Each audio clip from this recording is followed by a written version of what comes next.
Il y a des moments dans la vie où on se pose des questions par rapport à tout ce que l'on traverse, par rapport à toutes les épreuves que l'on traverse, par rapport à toutes les douleurs que l'on peut ressentir dans notre vie. Mais un arbre, une plante, quel que soit le végétal, il est obligé de se planter dans la terre. On est obligé de mettre la graine dans la terre. Bon, sauf pour certaines plantes. Mais de toute façon, à un moment donné, il faut les mettre dans la terre pour qu'elles puissent se déployer. Et c'est la même chose pour l'être humain, en fait. On est des arbres. Sauf qu'à la différence près d'un arbre, un arbre, il ne peut pas bouger. Nous, on peut bouger. Si on se sent pas bien à un endroit, on peut bouger, on n'est pas un arbre. L'arbre, quand on le regarde, c'est la résilience même. Il est là. Les tempêtes, le vent, la pluie, les oiseaux qui lui chient dessus, il est là, c'est la résilience. On n'est pas un arbre. On est un arbre dans le sens que on va s'enraciner profondément. C'est les épreuves, les échecs qui permettent de s'enraciner. Plus on va s'enraciner profondément dans le sol, plus on va faire des racines comme ça, plus on va apprendre de leçons. Le but, c'est pas d'être puni. Le but, c'est vraiment de s'enraciner. On s'enracine au plus profond de la terre, dans la terre-mère, avec les épreuves, les expériences, les échecs. C'est pas la réussite qui donne des leçons. Ce sont les échecs. Un enfant, pour pouvoir marcher, il est obligé de tomber. Il tombe, il tombe, il tombe. Ensuite, il réagit en fonction de comment il tombe, en fonction de comment son entourage réagit. Si par exemple, un bébé marche et qu'il se casse la figure, et là, le papa ou la maman, oh, mon Dieu, mon enfant, tu t'es fait mal, bah, l'enfant, il va pleurer. Mais si on se détache de ça et qu'on l'accompagne dans sa chute, qu'on lui dit, relève-toi, tu es capable, et bien là, il va se relever et il va réessayer, réessayer, réessayer. Et la résilience, ça se construit dès l'enfance. Et on a ce comportement avec les personnes quand ils tombent, quand ils sont malades. C'est soit on les accompagne dans leur douleur, on compatit dans leur douleur, ça ne les aide pas et ça ne nous aide pas. Soit on empathie, on est là, on est présent. On les raisonne ou pas, on n'a même pas à les raisonner, on est là, on est présent. Si vraiment ils font de la caca, là, si on les aime réellement, oui, vite, on met un coup de pied céleste. C'est ça l'amour. L'amour, c'est pas compatir avec l'autre. Oui, ça en fait partie. On compatit, mais ça va à un moment donné, quoi. Si on voit que l'autre souffre, si on voit que l'autre est dans sa douleur, si on voit que l'autre est incapable de, euh,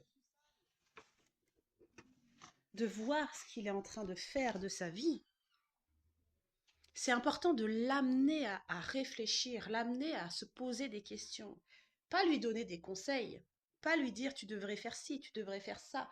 C'est la meilleure manière de permettre à l'autre de non, non, non, non, non, non, non, non, non, j'ai pas envie, laissez-moi tranquille, je suis bien là. On lui pose des questions.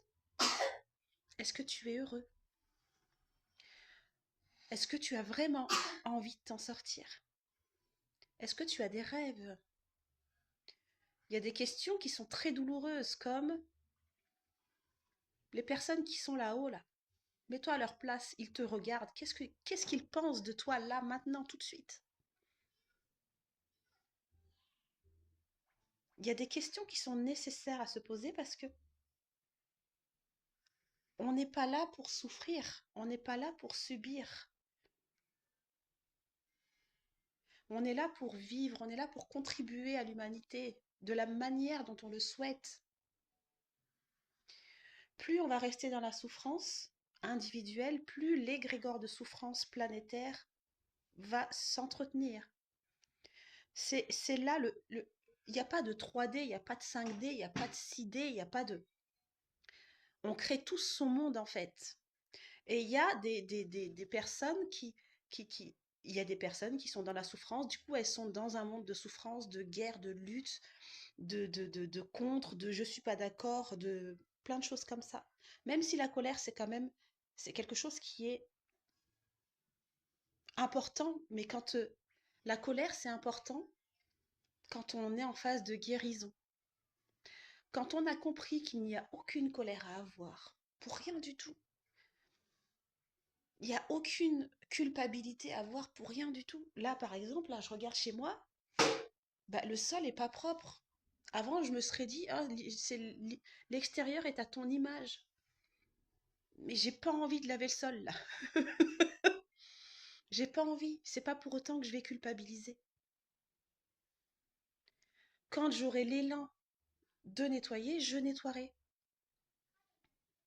Parce que si on n'a pas l'élan de faire quelque chose, peut-être que c'est parce que au fond de nous, on a envie de faire autre chose, mais on ne le sait pas. Et pour pouvoir le savoir, il faut apprendre à s'écouter, apprendre ses intuitions, apprendre à ressentir ce qui nous traverse à l'intérieur de nous. Je sais qu'à un moment donné, je vais devoir faire le ménage parce que ça commence à me titiller de plus en plus. Et quand ça titille comme ça, quand il y a des, des, des, des, euh, des, euh, des tourbillons, des pincements, les sensations, elles sont vraiment individuelles. Euh, eh ben, c'est que il est l'heure de faire quelque chose pour être mieux, pour être bien.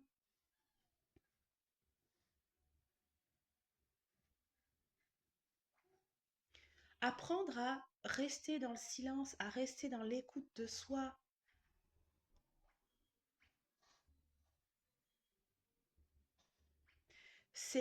Faut décider à un moment donné ce qu'on veut en fait. Et cet apprentissage de l'écoute de soi, c'est comme un sport en fait. C'est comme un sport, c'est un muscle qu'on vient entretenir pendant un certain temps. Et un peu comme quand on conduit, un peu comme quand on fait nos lacets.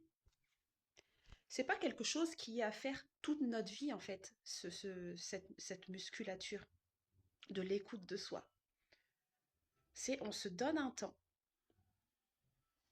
pour apprendre à s'écouter et après, automatiquement, ça va venir. Quelle que soit la tâche que vous allez faire, quel que soit le mot que vous allez dire, ça va réveiller quelque chose en vous et vous allez vous rendre compte qu'il y a quelque chose qui se passe, qu'il y a quelque chose à aller regarder, une énergie à aller libérer, un gardien à rassurer. Ça devient un automatisme en fait, c'est inné, c'est plus, on se force plus. C'est comme s'il y avait une petite sonde à côté de nous, à l'intérieur de nous, à côté de nous, peu importe, qui vient dire ting, là il y a quelque chose. Est-ce que tu ressens là?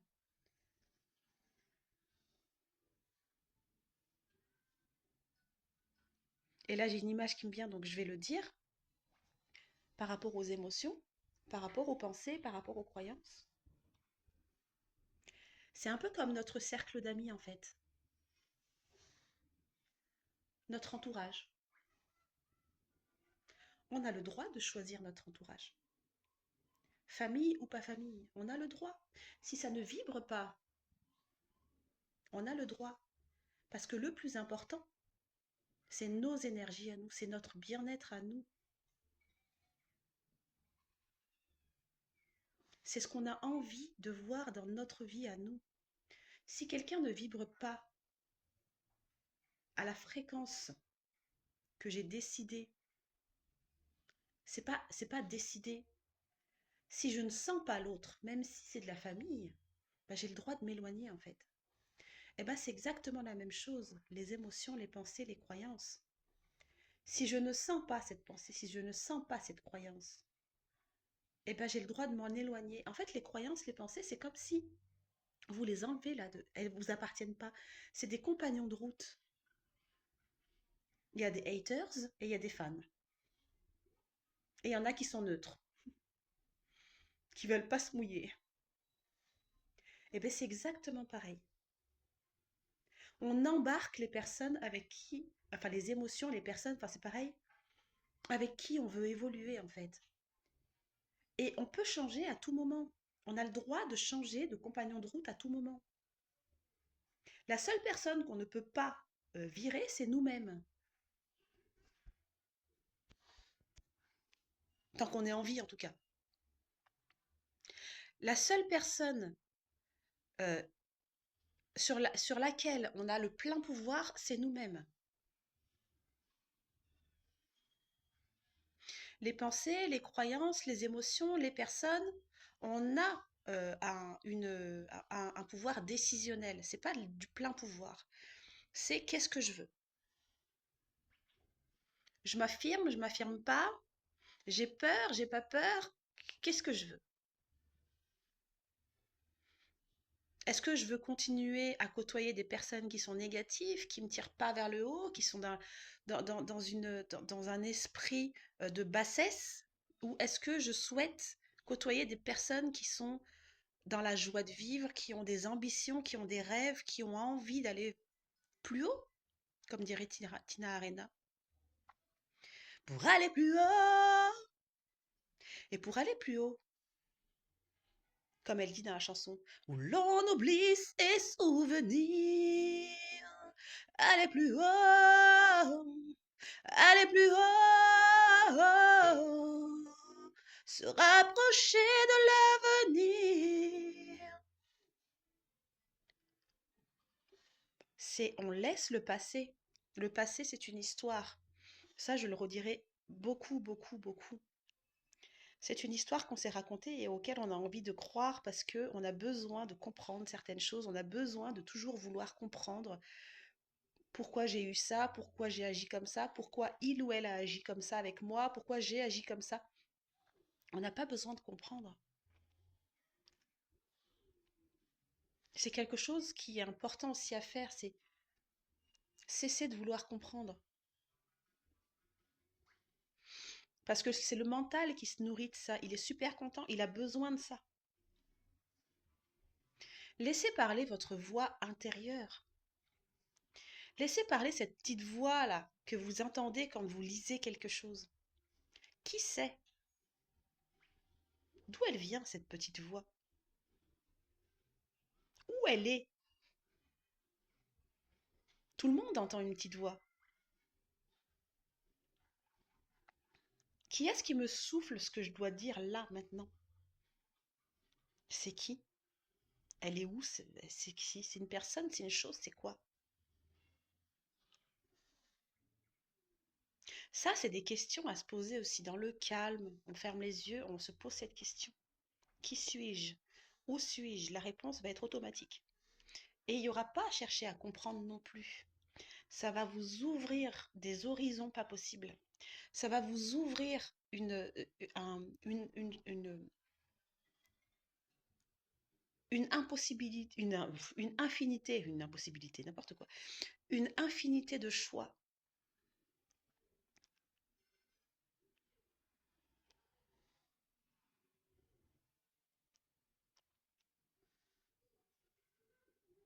Et par rapport aux décisions que l'on prend, c'est d'autant plus important si on est parent. Parce que la manière dont on va se comporter aujourd'hui en tant que parent, vis-à-vis de nous-mêmes et vis-à-vis de nos enfants, ça va avoir un impact sur eux quand ils seront adultes. Est-ce que j'ai envie de transmettre les blessures que moi-même j'ai vécues, que j'ai eues? Est-ce que j'ai envie de transmettre autre chose? Qu'est-ce que j'ai envie d'offrir à mon enfant? Est-ce que j'ai envie de lui montrer que la vie d'adulte est belle? Est-ce que j'ai envie de lui montrer que Peter Pan, en fait, il a raison? Parce que la vie d'adulte, c'est moche. Ils sont sérieux, ils sont aigris, ils savent pas s'amuser, ils savent pas sauter dans les flaques. Il faut toujours avoir un statut social, machin. Il faut toujours se plaindre. La vie est dure. Ou est-ce que je veux lui montrer que la vie est facile, qu'il n'y a pas à se prendre la tête? Il n'y a pas à se prendre la tête avec une histoire d'éducation, avec une histoire de ci, de ça. Il y a juste à se prendre la tête avec nous-mêmes. La seule compétition qu'il y a sur Terre et qui est recevable, c'est celle que l'on a avec nous-mêmes. Au départ, parce qu'après, on se rend compte qu'il n'y a pas de compétition non plus à avoir. Il y a juste à s'accueillir, à se prendre dans les bras, à composer une vie magnifique avec le masculin sacré, le féminin sacré, l'énergie d'amour, le yin et le yang, là, qui tient tout l'univers.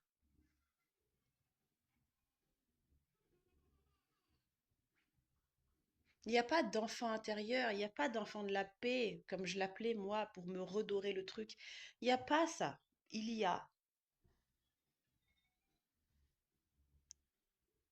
Parce que si on considère que il y a toujours un enfant là à l'intérieur de nous, ça veut dire que cet enfant, si on l'a pas pacifié, si on l'a pas rassuré, mais à fond, eh ben, il va encore se manifester sous une forme ou sous une autre. Ça peut être par rapport à une peur, par exemple, d'oser s'affirmer, parce que cet enfant est toujours là.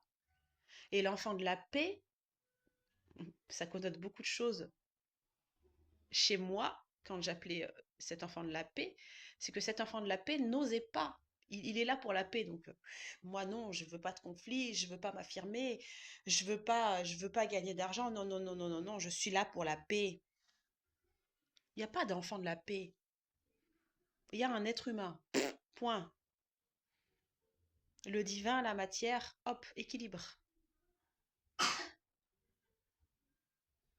Et des compagnons de route, le mental, les émotions, les peurs, tout ce que vous voulez, les pensées, tout ce que vous voulez. Ce sont juste des compagnons de route sur lesquels on a un plein pouvoir. Parce que quelque part, c'est nous si on décide que c'est nous. Si je me dis je suis hypersensible, je serai hypersensible. Si je me dis je suis multipassionnée, je serai multipassionnée. Et la passion, c'est la douleur. Donc j'aurai plein de douleurs. J'oserai pas faire, je procrastinerai, je serai syndrome de l'imposteur, je serai tout ça parce que la passion, c'est souffrir. Les mots ont une puissance phénoménale, on est des magiciens. C'est pas pour rien qu'on est tous attirés par des films comme Le Seigneur des Anneaux, Harry Potter, etc. Parce qu'on se reconnaît en ça, c'est notre essence en fait. On est attiré par ce qu'on connaît, par ce dont on ne se souvient pas.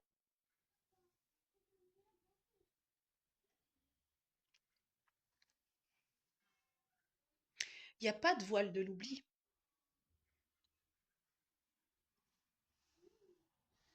Enfin, j'appellerais même pas ça un voile de l'oubli, moi. C'est, c'est une épreuve d'escape game. C'est une énigme. Qu'est-ce que je fous là? Il n'y a pas de réponse à ça. C'est à nous de répondre à ça. Qu'est-ce que j'ai envie de faire sur cette terre en fait? L'objectif, enfin, il y a pas. La fatalité de toute façon, c'est la mort pour tout le monde. Ou pas, je sais pas. Parce que moi, j'ai cette croyance que le corps peut être immortel. J'ai cette croyance, après c'est la mienne. Le corps s'auto-guérit. On change entièrement, a priori, tous les 7 ans. On change chaque seconde parce que nos cellules meurent, il y en a d'autres qui naissent. On est différent à chaque seconde. Et on le voit quand on mincit, quand on maigrit. On peut avoir plusieurs visages en fonction de ce qu'on traverse, en fonction si on a un rhume. Moi, quand j'étais bipolaire, j'avais un visage mais complètement bipolaire. J'avais un côté comme ça, un côté plat. J'étais bipolaire. J'étais comme ça aussi, toute tordue. J'étais mais décentrée totale. Donc j'ai travaillé sur mes émotions et je me suis redressée. Et j'ai pas fini, hein. J'ai pas fini. Mais je sais qu'un jour, je serai droite. Parce que cette croyance de se dire on va travailler sur soi toute notre vie, Moi, ça me plaît pas. Ça me plaît pas cette croyance en fait. Moi, j'ai envie de vivre en harmonie avec moi toute ma vie et pas travailler sur moi toute ma vie. Tout le reste, parce que j'en ai déjà passé une partie là. Mais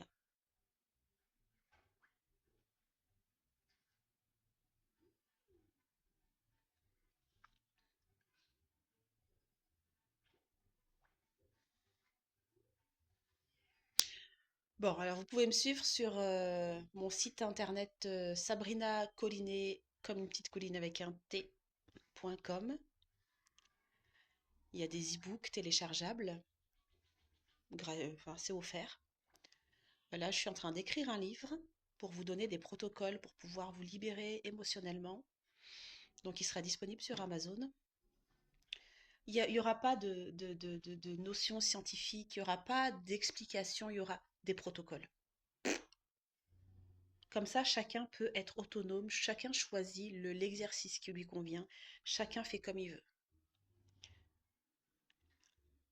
Euh,